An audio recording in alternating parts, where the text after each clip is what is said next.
Hey everyone, welcome back to my channel and to Chiang Rai, Thailand. Before coming to Chiang Rai, I pretty much knew nothing about the city or what it's all about. While spending a few days here, I learned a little bit about the culture, the history, and some of the local traditions.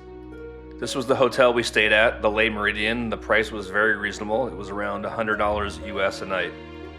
Chiang Rai is very small, so there's not a ton of hotel options.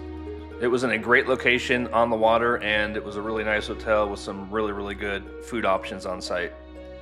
This is a night market, which is very small compared to other big cities in Thailand.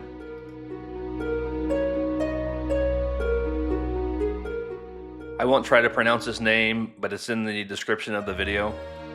And personally speaking, this was hands down the coolest and best breakfast cafe place I've ever been to. The food was really good, huge portions. The coffee was great, but I think for me, the selling point was just the atmosphere and the ambiance.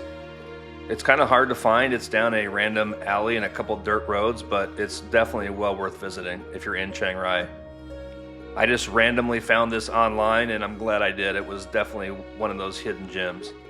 The staff was super friendly, and they had a huge menu, both Western food and local Thai food.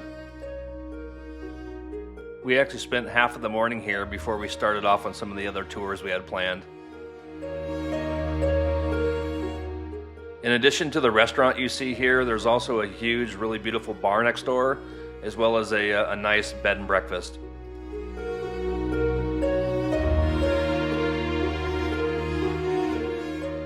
Here's the bed and breakfast here through the trees.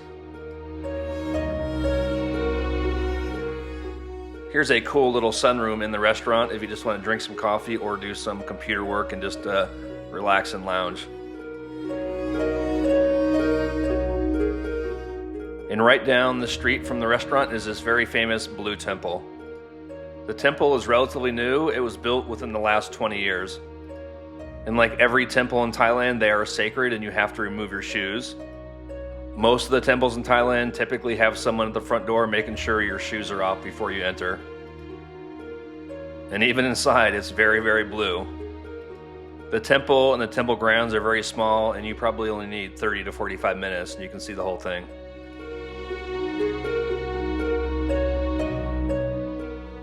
After the Blue Temple, it is off to the Black House Museum.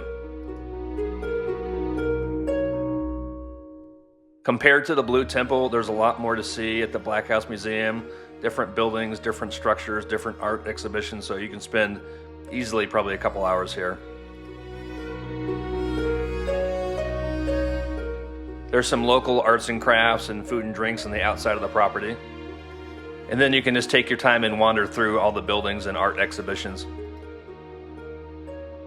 I think there is around 40 buildings or places you can walk into or at least look at.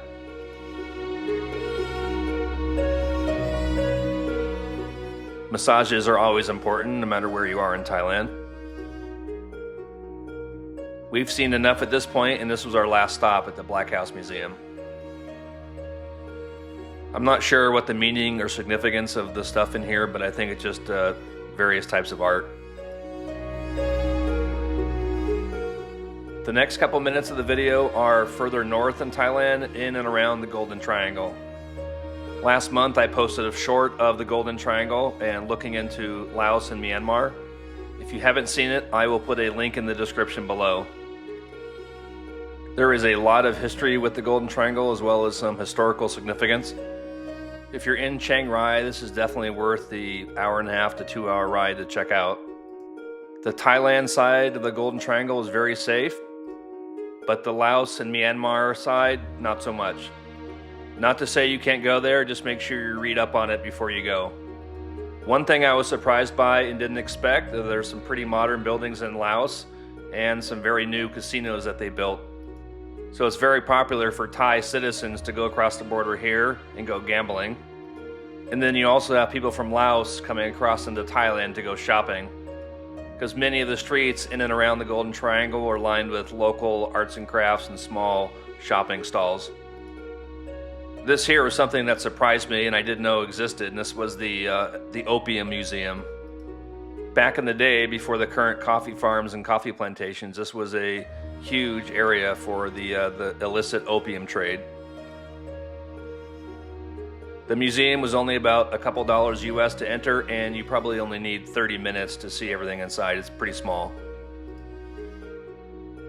It's small, but it's also packed with a lot of information and things to see. This stuff here is all self-explanatory. After the museum, we spent maybe an hour walking around the Golden Triangle and some of the areas you see here, and then it was back to our hotel in Chiang Rai. This is Laos across the river and some of the casinos you see in the distance. This was a border checkpoint for people going into Laos or people from Laos coming back into Thailand. Thanks for watching, and please don't forget to subscribe. It will help me grow my channel and continue to bring you more great content as I travel throughout Asia. See ya.